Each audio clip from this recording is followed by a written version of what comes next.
From Delhi, let's focus on what's happening in Himachal Pradesh, where we've been seeing the maximum impact of the monsoon fury in the last few days. Heavy rains in several parts of North India has disrupted lives of lakhs of people, Himachal being the worst hit. Witnessed extremely heavy rainfall, triggering landslides, cloudburst and flash floods in the hill state. Several towns and cities remain inundated in floodwater as incessant rains continue to batter Himachal. Several vehicles, buildings and even bridges have been washed away. All major rivers are in spate, bringing normal life to a complete standstill. An orange alert has been sounded in some districts of Himachal by the Met Department, as well as all schools and colleges have been shut for 2 days. Himachal Chief Minister Suku has urged all residents to stay indoors or seek refuge at safer locations, like relief camps that have been set up by the administration.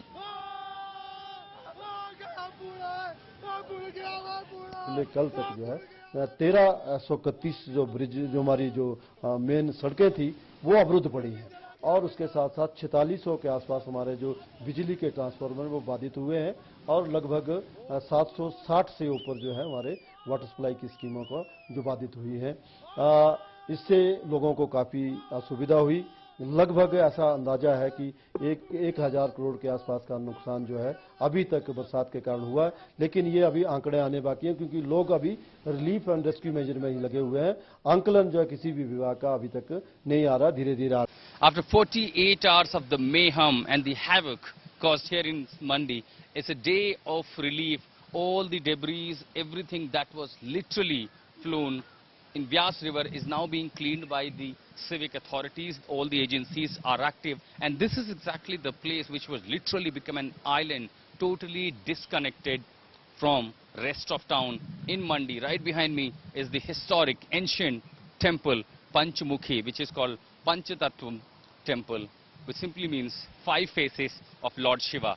This ancient temple exactly have the similarities in terms of structure and how it looks like is Kedarnath, and that reminds the devastation in Kedarnath in the year 2013. All you see only the sand island, and right here, if I could just take you to the ancient temple, though it is totally disconnected from the mainland, there you see, this is how one has to travel. Of course, access for the people is being barred at the moment, looking at the safety issues, as probably there could be mud along or somewhere, probably because of the river flow, possibility of certain stretches may have disappeared, weakening this structure. We're taking this route, of course, not so safe, but the ancient Shiva temple, which is standing tall, and this is the front portion of this temple, where exactly was hitting the waves of Vyas River for more than 48 hours. So this was the mayhem that we have seen because of this natural calamity. Right after the dam gates of Pando were opened, there was huge amount of water released, literally creating havoc in the low-lying areas. Falls in the low-lying areas started from Sunday afternoon, and here being Monday, the first auspicious day in the month of Shravan, it was expected to have a huge footfall, not just in thousands, but over the weeks, lakhs of people were expected to arrive at this holy shrine of Lord Shiva, as this Panchmukhi temple, also giving name to Mandi as a Choti Kashi. Yes, and look at this, that's the structure. All you see, this entire landscape is covered with a very thick layer of sand only, literally looking like an island. So there you see the ancient temple, this entire structure, a heritage property of Lord Shiva.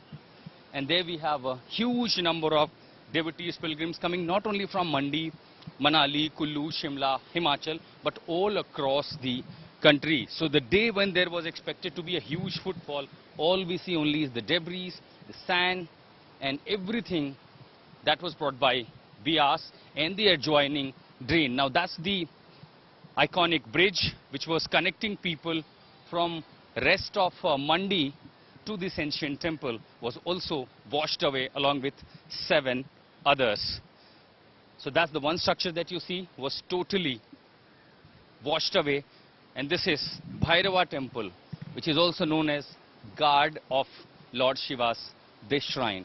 This is also, you see, almost filled up with the sand and other debris which came along with this river. Now that's the structure, those are the stairs, the connecting area where you have foot stairs, where you have the pilgrims arriving for this temple. Of course, this is a no-go area for now until the safety is being ensured by the administration. All these areas, of course, sooner will be cleared. But as we now enter in this holy shrine, look at this. This is the structure of this temple literally resisted the waves of, huge amount of pressure that was aftermath of the Biasi river.